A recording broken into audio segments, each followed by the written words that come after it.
All right, guys, what's up? It's Jack, and welcome back to another video. And as of the time of this recording, in Splitgate 2, I am getting very close to reaching 400 hours of gameplay, of game time put into the game. So I wanted to talk about this game as well, and just kind of looking back at it and kind of doing, like, I don't know, in some ways it could be a review.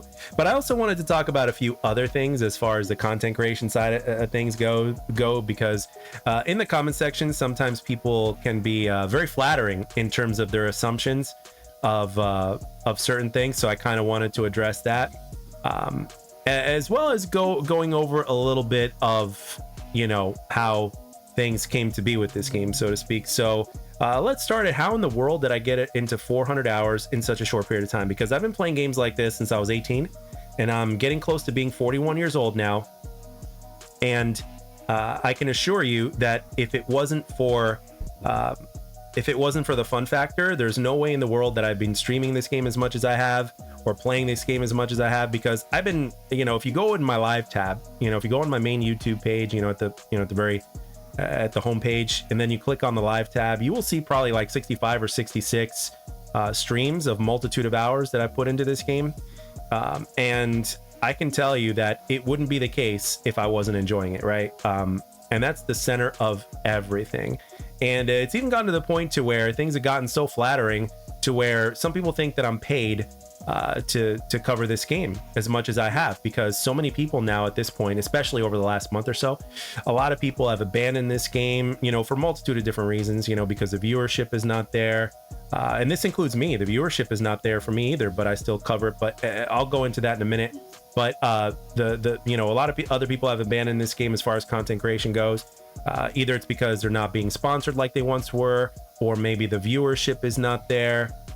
Or maybe their interest isn't where it used to be, and they're just kind of waiting for this game to relaunch, or, you know, the list goes on and on in terms of why people may have either slowed down or completely abandoned this game, right? No matter who they were, whether they were one of the few people that support the game or not, or legitimately support the game or not, you know, it doesn't matter. You know, at the end of the day, you know, the numbers aren't what they used to be in this game, and so therefore I must be getting paid to continuously cover this game, since I haven't really stopped ever since the beginning.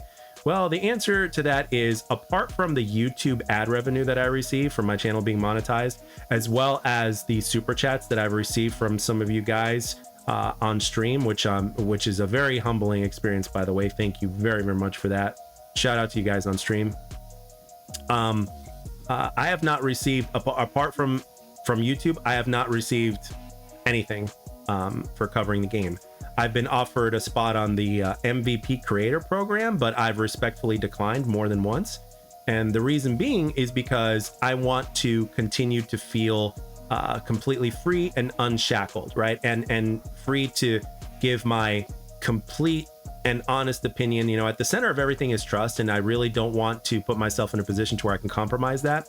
So, you know, because if you're receiving something, right, whether it's in the form of a sponsorship or whether it's in the form of something, right, you're not going to be as critical, or maybe not even at all critical, of something that you see that, you know, is either wrong or whatever it is, right? But if you're not receiving anything, then you can just completely, you know, speak, you know, your mind and all that kind of stuff, right? So therefore you get the deal, right? So that's I can assure you, I have not received anything outside of YouTube related ad revenue or super chats.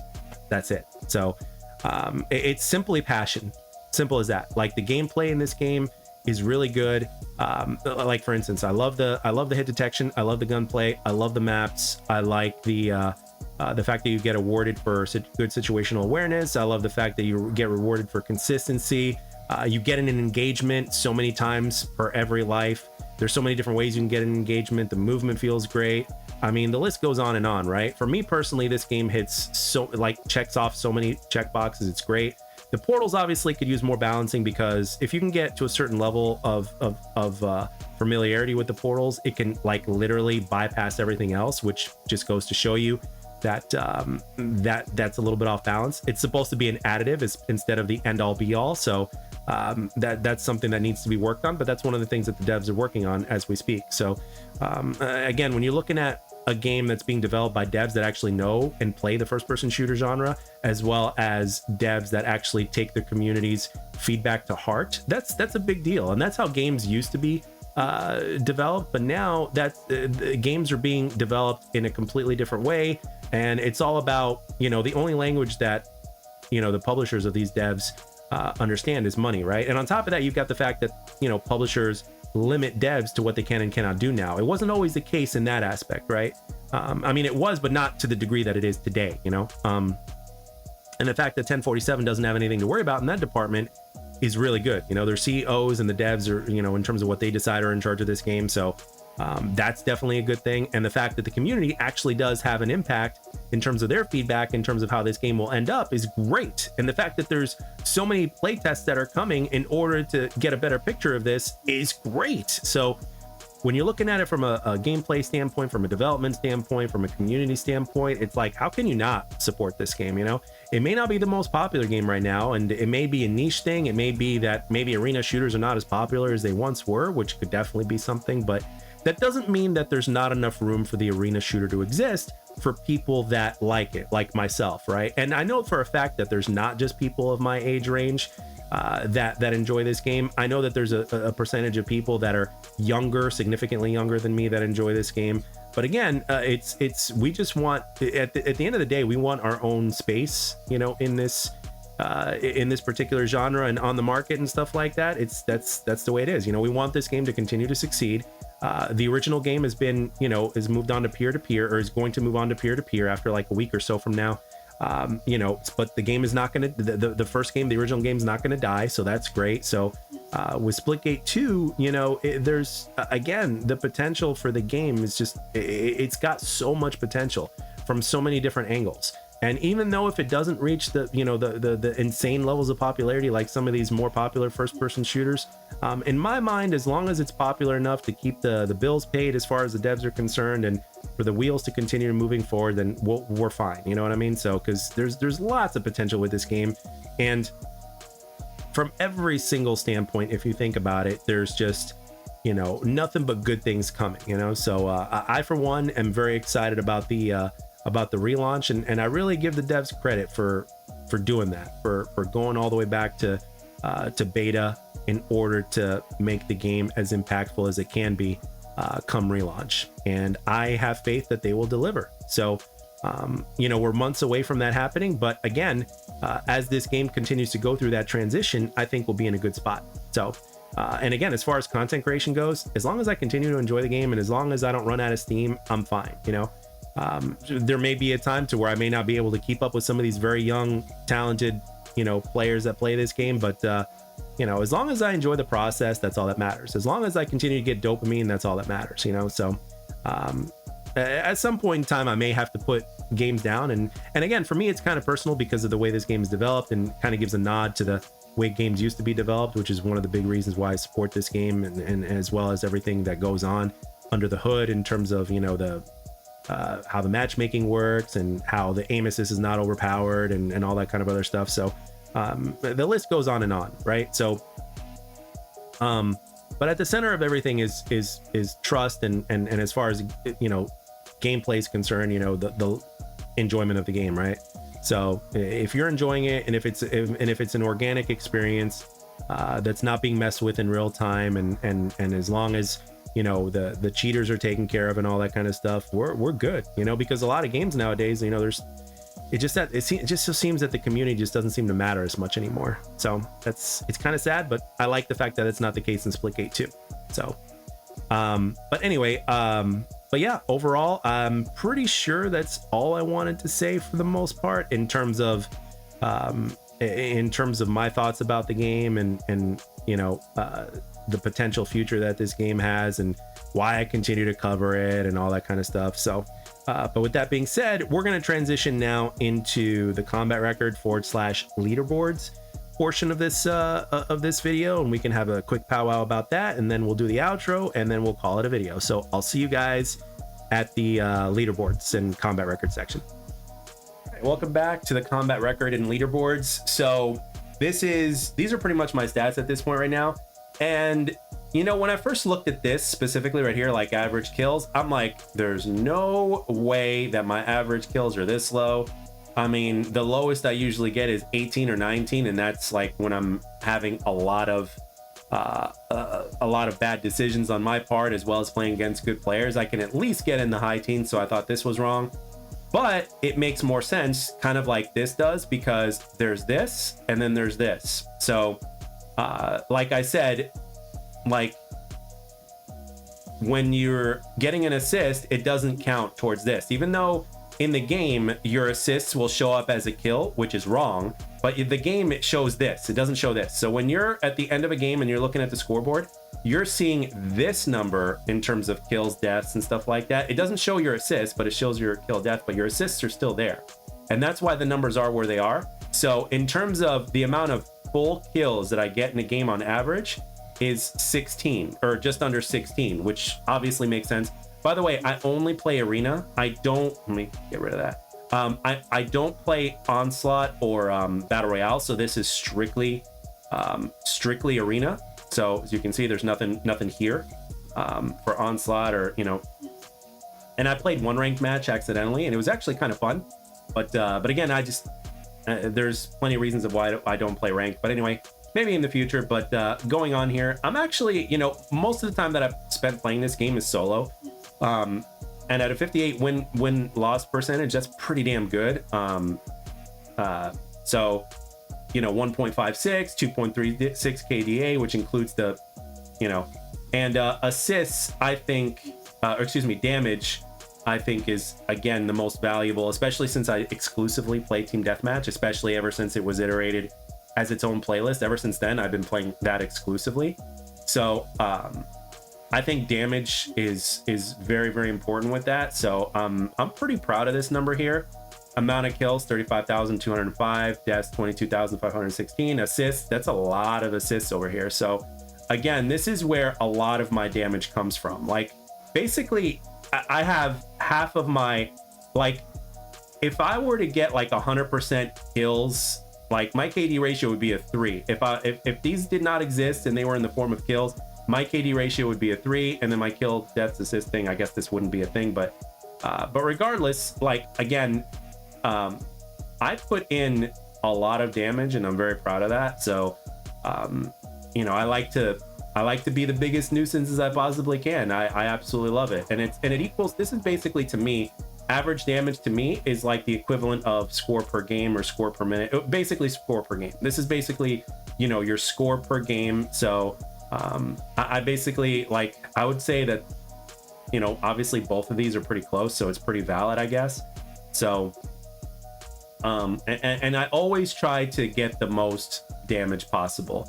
My average assists, which is crazy, like we're talking 8.2. So if those count as deaths, so we can put this number and this number together. So let's say this is 16 and this is 8.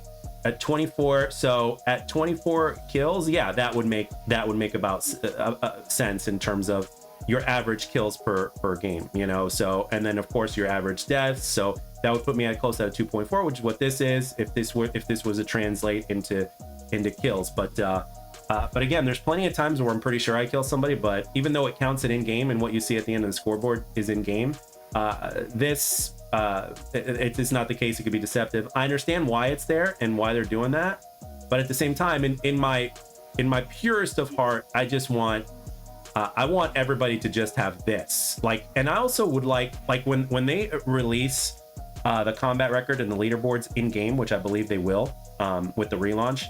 I hope that